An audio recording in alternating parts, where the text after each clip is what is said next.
Hello, everyone. Welcome to our Light of the World webinar. Today we have a special guest speaker, Barbara Newsom from the UK. Barbara has many years of teaching English experience. She works with refugees and she has developed some wonderful techniques that she's going to share for teaching about holidays. So thank you so much, Barbara, for joining us today. We are delighted to have you here. Thank you. Okay, so I'm now going to just begin with our first, let's just get this right, our first screen share, which will be on Pancake Day, which is tomorrow. We call it Pancake Day. It's Shrove Tuesday. This is a lesson plan that I actually used, and it was a mixed ability class, and I did it in a conversational style. And these were the words that I wanted to introduce. So this was done by learning objectives. So by the end of the lesson, the student will be able to recognize the words Shrove, because we call it Shrove Tuesday in the proper way, pancake, Ash Wednesday, Lent, which is the 40-day period leading up to Easter, and then Easter itself, and then Fat, which is part of the pancakes section, Egg, and Fast, so to understand what a Christian fast is, and then February, which is when we normally would have Shrove Tuesday, and to confess, which is really what happens on the Ash Wednesday, because Shrove is the old word for shriven, which means shrink, where people shrink inside to confess their sins before God. And the whole of the Lent period, the idea is that we fast, not complete fast, otherwise we wouldn't be here. We're not as strong as Jesus, but we, for example, I have in the past taken a missed lunch every day for the period, apart from the Sundays when you're allowed to eat. And by doing that, it gave me more time to pray. And that's the whole plan. It's a Church of England, Roman Catholic idea. But it's worth just looking at to teach people. I think maybe even some of the Presbyterian churches may do. I think some of the Orthodox churches do. And some of your students may well come from an Orthodox background, particularly in the Middle East, where they abstain from milk and dairy and so on. So these are interesting lessons to have. And also for people from a Muslim background, for example, where they have their Ramadan and they don't know anything at all about our Easter and our fasting period.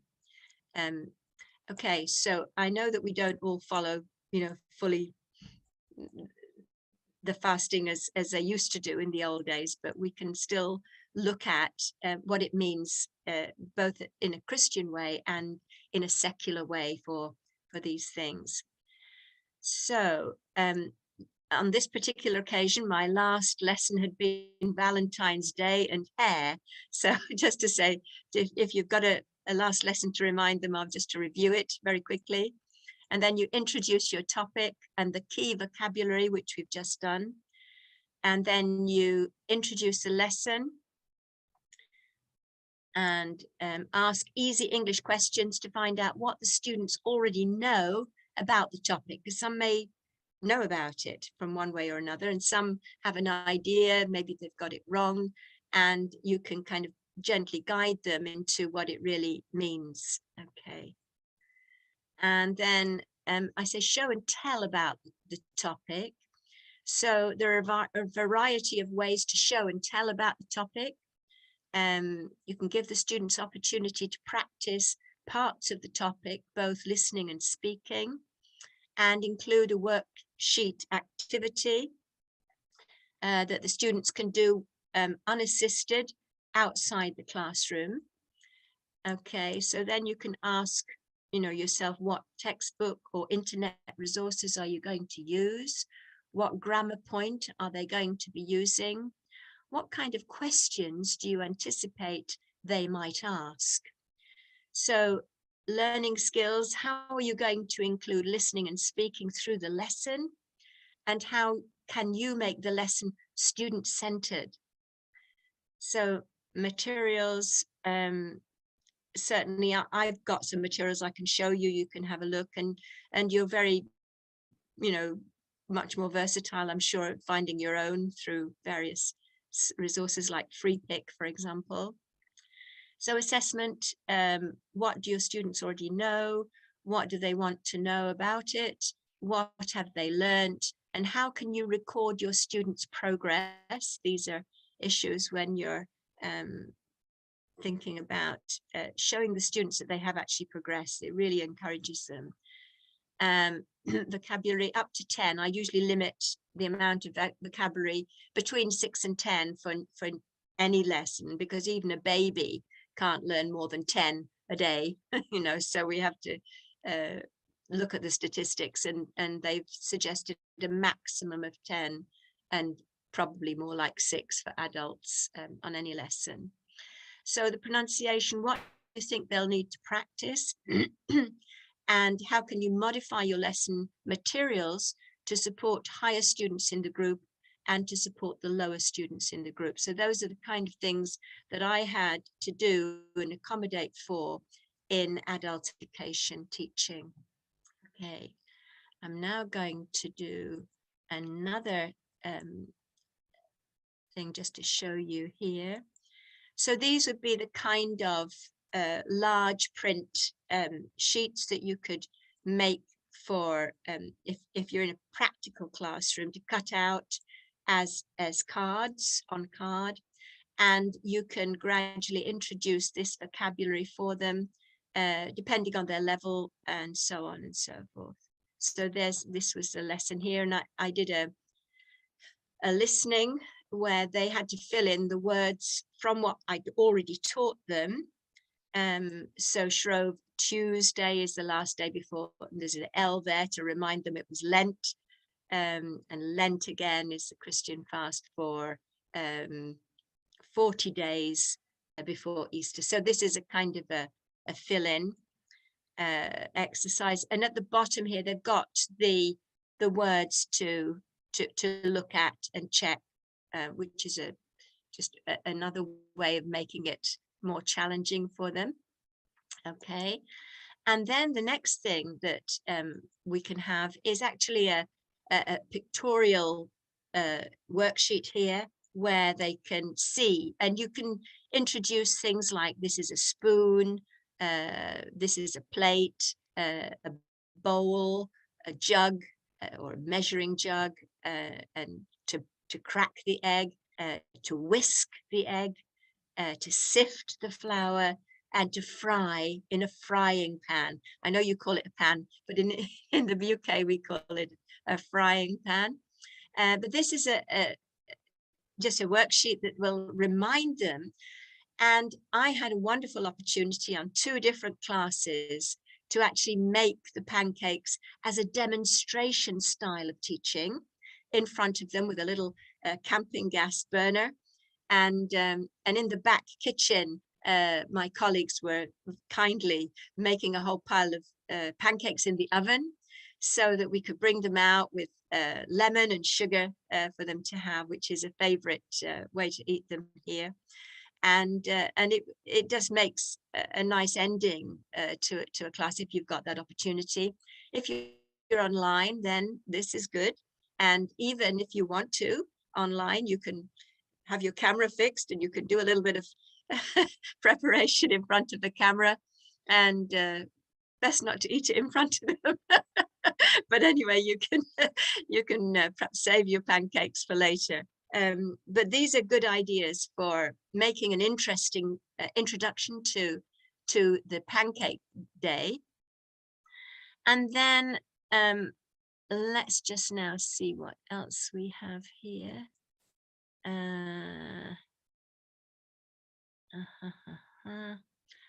I think actually what I'm sorry, I'm just going to have to just search a little here just for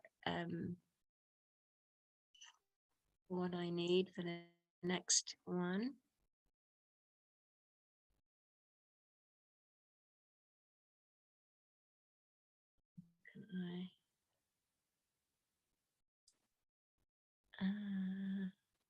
Well, these are great.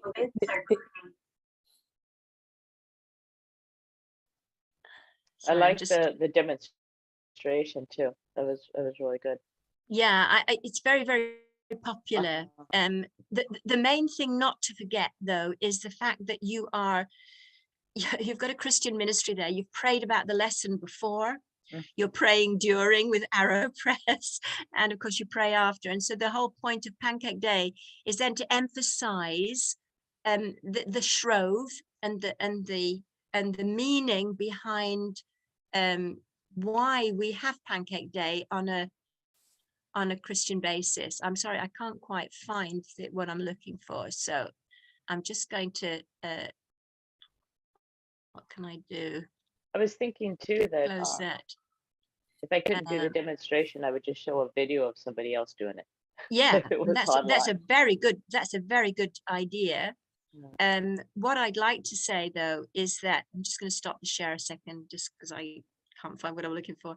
But what I think is very important is that as you're coming as a Christian, you have an opportunity to be able to introduce the reason behind Pancake Day, the whole reason behind Shrove Tuesday, is that the people had to get rid of all the fat and milk in the house completely. And bearing in mind back then, years and years ago, when it was all there, a lot of people were very poor. So they would probably have that as their main diet. And then suddenly they no longer can use milk or butter or eggs. They had to get rid of them all on that Tuesday, so that on the Wednesday for the 40-day period, there they would be fasting from those dairy products. So they would still have breakfast, but it wouldn't be like cereals back then with milk. They would probably have had bread or cheese or whatever. Oh no, they couldn't have cheese, I guess. Well, whatever they had, they had. But what I'm trying to introduce there is the idea that they were fasting. And so if you go and talk to anybody from, for example, Greek Orthodox or some similar church in Egypt or wherever, they normally would tell you that they would fast from milk and meat right through the 40 days. Now, the interesting thing about the 40 days is it's not exactly to Easter, because if you take away the Sundays, then it actually adds more days to the actual Easter Sunday. So on the Sundays, they were allowed to eat whatever they wanted. You know, they were not fasting on the Sundays, and that's how it worked.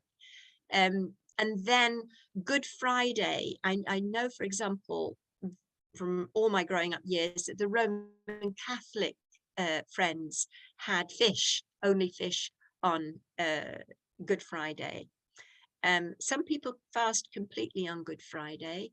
And the reason being to sort of, what can I say, identify with the Lord in his suffering, however small it may be, that we may be praying for this time at Easter for our friends and family who don't know Jesus yet, and that we may fully feel, our own sorrow for our mistakes and failures, and have that confidence that his blood has covered all our sins. So it's a kind of a mixed day. And then on the Easter Sunday, of course, we go to church and we have these wonderful worship times where Jesus has been raised from the dead.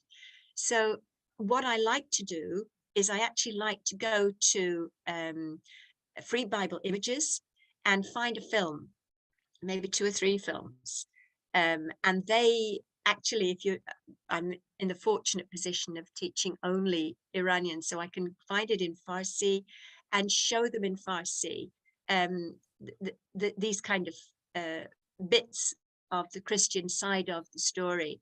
So what I actually do is I introduce Pancake Day in the first lesson, and then the next lesson, which is next week later, it's all gone, I introduce Ash Wednesday and Easter together with the fast. So I have to do that over 2 lessons. And then I can introduce both the death and the meaning of the cross, and the resurrection, and the fact that Jesus was seen by over 400 people and all the rest. So those are kind of the background for my introduction to the Pancake Sun. Now there's lots of other holidays I haven't yet mentioned, so I'm now going to search for my other holidays to show through. And so where are we? Let's just have a look at this one. So I started with January, which is the new year. I don't know what you do in America. It's a bit of a mixed thing here. Sadly, in our culture, many people just drink alcohol and wake up the next morning very bad for having drunk it all night. And that's the worst side of it. It's especially bad in Scotland. As for me, I actually don't do anything special. Some people, like my sister, my brother and my sister-in-law, they always have a party with their friends, which they live a long way, so I'm too far to go, but they do. And so different people have a different way of celebrating New Year.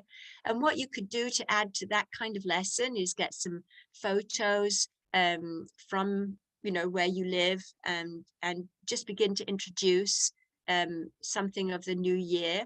And then we could go on to New Year resolutions.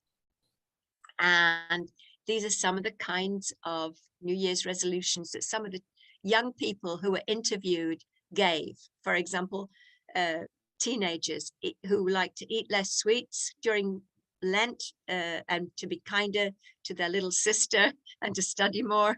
Another teenager said to do some voluntary work in their area and improve their tennis, and maybe be nicer to their boyfriend. Okay. So and then another teenager said they would like to learn how to play the drums and talk less in class, study harder to get better grades for college or university. So those are the kinds of resolutions that people like to make. And then we look at this one here in New Year in your country. So of course, if I'm talking to Iranians, their New Year actually begins in March, and they have what they call Nowruz. And they have a very different style of New Year. So it's interesting to ask them about what they do and what it means to them, and how old their New Year traditions may be, and whether their grandparents celebrated it the same way, and are children allowed to stay up late to see the New Year, and any special meals that they may have, or activities for New Year's Day. Okay, so let's move on to the next slide. So you can also ask interesting questions like, was it a good year or a bad year? And some years are better than others. And we can remember these years and the special things that happened. So you can choose a good year for you as a teacher and tell the students, and then you can encourage one of the students to say what was a good year for them and what happened and what did you do, who did you meet, where did you go. And then you can make a list of things that have happened in the last year.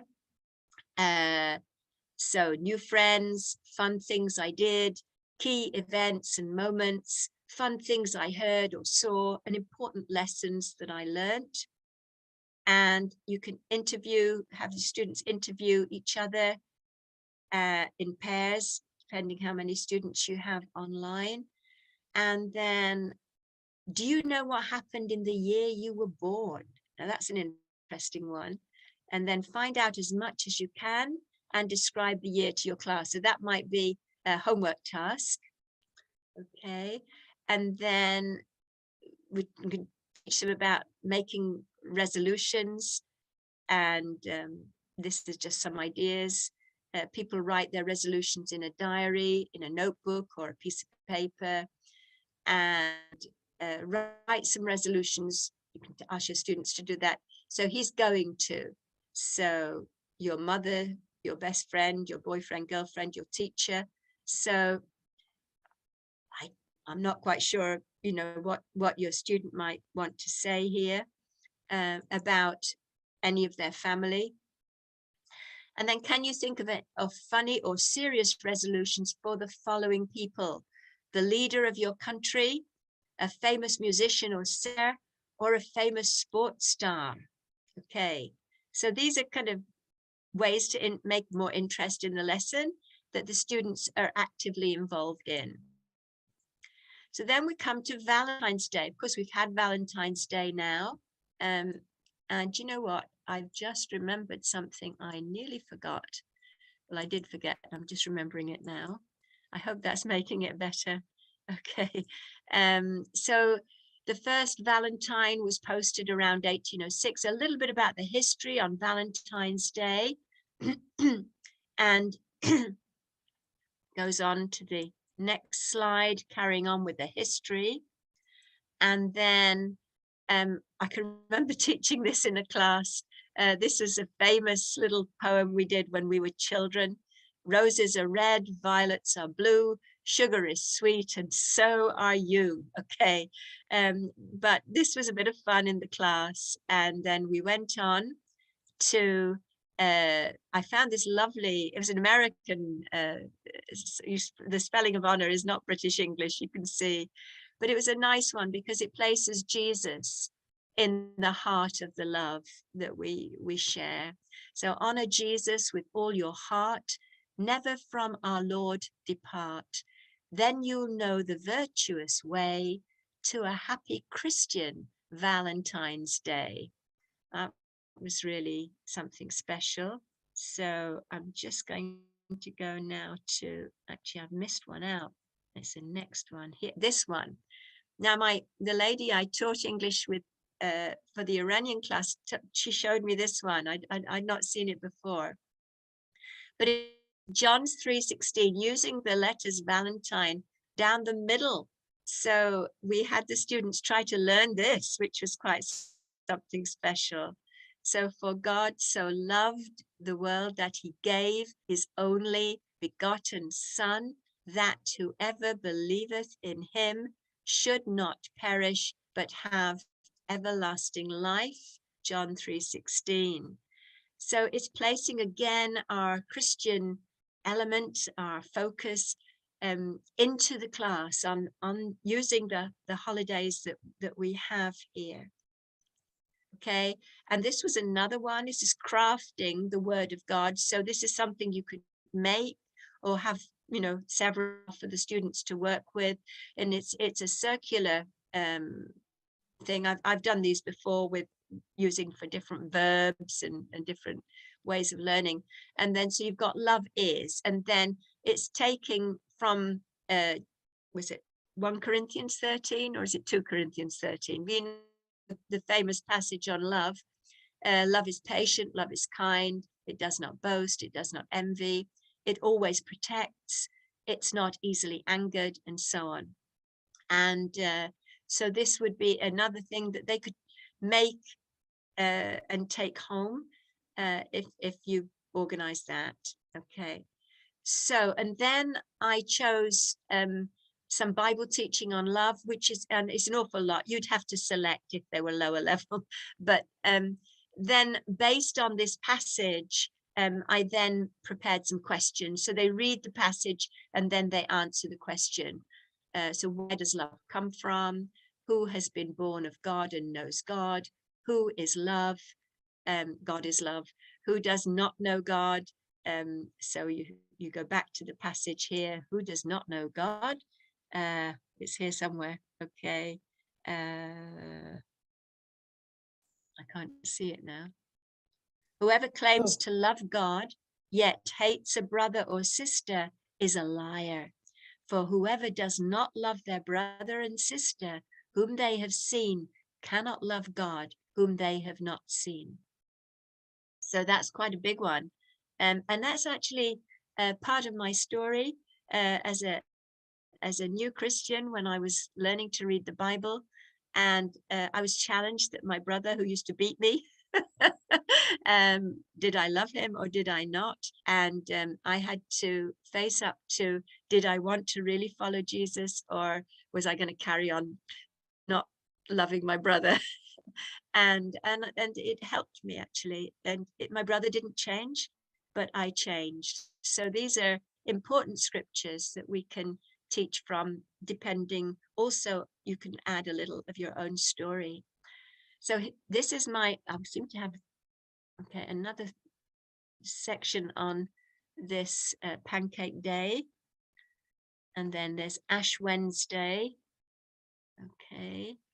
Oh, that's right. In biblical times, you remember reading the Bible, how people covered their head with ash as a sign of mourning. They would tear their clothes, and they still do that in the Middle East, I was told.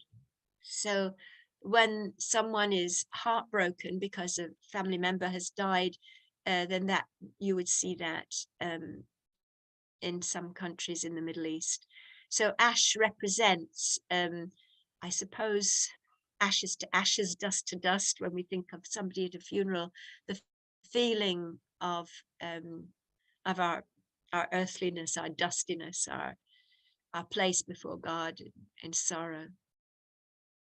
But in some churches, I think Roman Catholic churches, and I don't know, maybe some Orthodox churches, they get ash and they place a cross on people's foreheads. I think that's actually on Good Friday. No, sorry, it'd be Ash Wednesday, wouldn't it? Which they have for the rest of the day as a sign of what's going on inside. I tend to think, well, Jesus said, when you pray, go into your closet. So my thinking is it's probably best not to walk around with it on the outside, but to make sure it's going on the inside if you've been saying sorry to God for anything. But anyway, and Lent is an Old English word meaning lengthen. So Lent is observed in spring when the days begin to get longer. And in 2022, this year, Lent begins on Wednesday, the 2nd of March. So it's this Wednesday, this week, and it ends on the 14th of April, which is quite late for Easter, but that will be useful for them to know. And Lent begins on Ash Wednesday, and the last week of Lent is called Holy Week. And on Free Bible Images, they have a little film on Jesus coming into Jerusalem on the donkey, with them throwing their palms at him. And so you can talk about Palm Sunday and what it meant to Jesus to come into Jerusalem in that last week before he was falsely tried and crucified. Okay.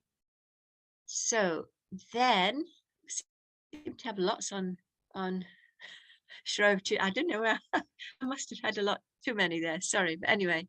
So I've this is an exercise. Here we go. So pancakes became associated with Shrove Tuesday as a simple meal to use up all the eggs, fats, and milk in the house by just adding flour.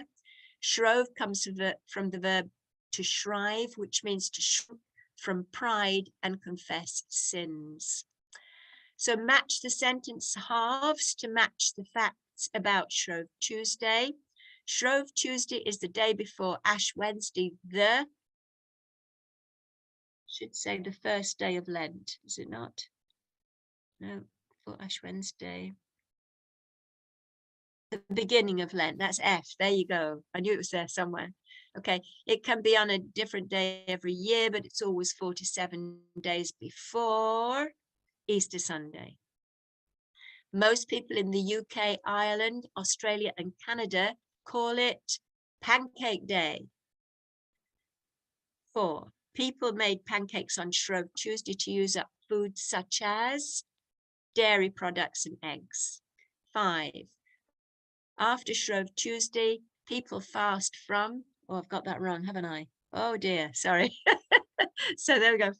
For people made pancakes on Shrove Tuesday to use up foods such as, no, it's got to be G. I think both of those have the same answer then. People fast from dairy products and eggs. So both of those, that's not a very well organized set of questions. There you go. You can change them. I'll send them on. You can change them. And everything is changeable. Many people in Britain like to eat their pancakes with, and it's lemon and sugar. So there you go. So, but just to think, you can make your own questions. And then the first Christmas, which is something that I've used quite a bit. So this was, I found it online before, and I can't find it online anymore. And I even checked the church that it was in, Grace Community Church. I can't find them. Okay. I don't know which Grace Community Church it is, which area. I looked for Ernest Bawe Banji, and bless him, he was there, but nothing to do with this. So I don't know if this is free. I've been using it in my classes for some years, but anyway. So the first Christmas, discuss the following questions before reading the passage. What is Christmas? Do you celebrate Christmas where you are from? What was the very first Christmas like? And what is happening in the pictures below? So then we move on to the pictures below. So let's just see if I can. Okay. So we have these two pictures where you just say, what can you see? In the same way as you would in any Light of the World class. And then here's the story. Now, you'd have to look at what you put in depending on your level. And this could be done even as an audio, okay? I don't seem to have any more of that booklet. I think that might be all. But then at this stage, I would go to the Free Bible Images film, and we would have the film of how Jesus Christ was born. And actually, when I do this, I have the students actually act out. And I have a story to tell you about one Somali lady, a very strong Muslim lady in my English class. And I said to her, would you mind to be Mary, please? So she said, okay. I said, now I want you to imagine, just close your eyes and imagine that you are holding baby Jesus. I have never seen a woman's face change so much. I don't know what it did to her, but I was moved in my heart, because for any Somali to actually feel in their mind and heart the Lord Jesus is a miracle. And it was, I think drama is a very helpful way if you can. And even online, you can do those things. Now, I want you to imagine now that you are, this person or that person. How would you feel? And try to help them enter into the story in a way, even online, that enables them to sort of walk through the story with feelings and as recognizing some of the issues. Imagine you were Mary and people were saying, oh, what would happen if he divorced her? And how would she feel in the village? What would people say? And that would be very easily recognized by some of our students. And then how do you think Mary felt when, an angel came?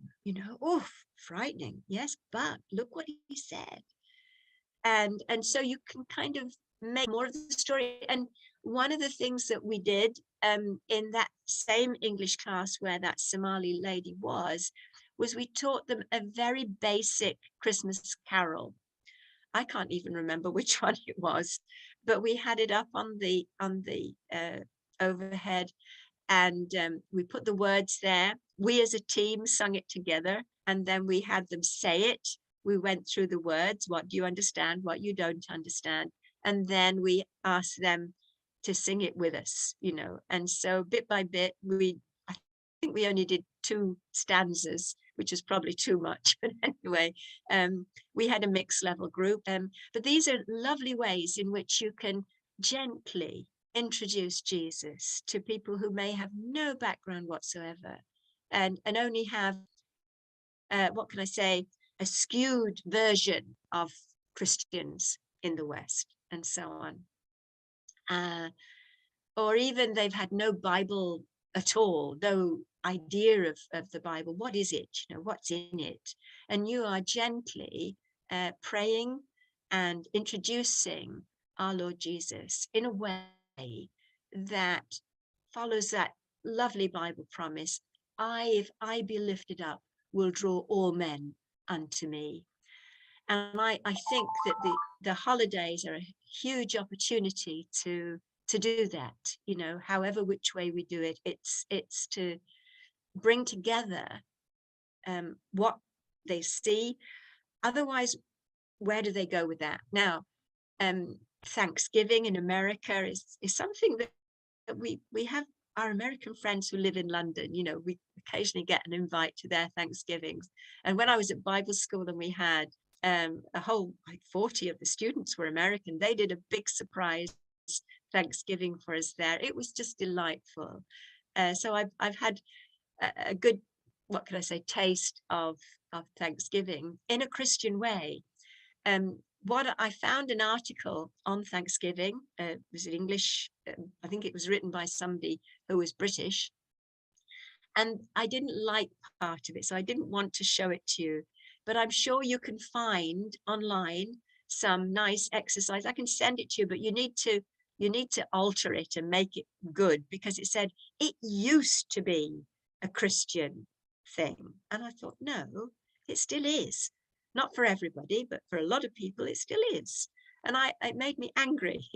So I think we have to reflect the truth and not an atheist sort of take on, you know, so be careful with the lessons that you choose to make them honest and to make them reflect the truth, where we can introduce Jesus however which way we do. I found a lovely children's heart, for example, and at the top it said, what do you want to give thanks for? And in the heart, the children had to write what they were thankful for. And I think that's good for parents and adults as well, you know, good for me, you know. So these are ways in which we can introduce Thanksgiving as an opportunity to thank God. Okay, I think I've probably overshot my time, haven't I? Sorry. So anyway, that's just a few ideas on holidays. That was wonderful. Barbara, you've got lots of really good ideas, and you've put together a lot too. I can see, because I've got like the A1, and I'm like going, oh my gosh, I don't know what I would talk about. But then I remind you, it was A2 to B2 or something like that. Some were higher, but you know, Yeah. you can tone them down. I mean, when I was in front of a multi-level class, I tried to sort of, what can I say, go as low as I can without insulting the higher level. And then I would have a stronger student help a weaker student. That's how I managed. It's not easy multi-level, but certainly the lower level, I rely heavily on pictures and films, and just keeping it as simple. But those films, I don't know if your lower level is only one. If you've just got one student, and you can go to Free Bible Images with a nice you know, film in their language. I mean, you know, you can look at it beforehand if you've got time, but you'll know the story, you know. It's not new. And I without necessarily watching it in English. I sometimes watch it in English afterwards to see if I missed anything. But where I haven't got time. But those are really lovely, lovely films. I especially like that one sheet that you had that's kind of like, these are some of the elements that I do in planning a lesson. Oh, yes. That one was I'm really... more than happy to send them on. Okay, that would be great. Thank you for sharing. You're welcome. Yeah, Any questions? thank you so much, Barbara. Go ahead, Jean, do you have a question?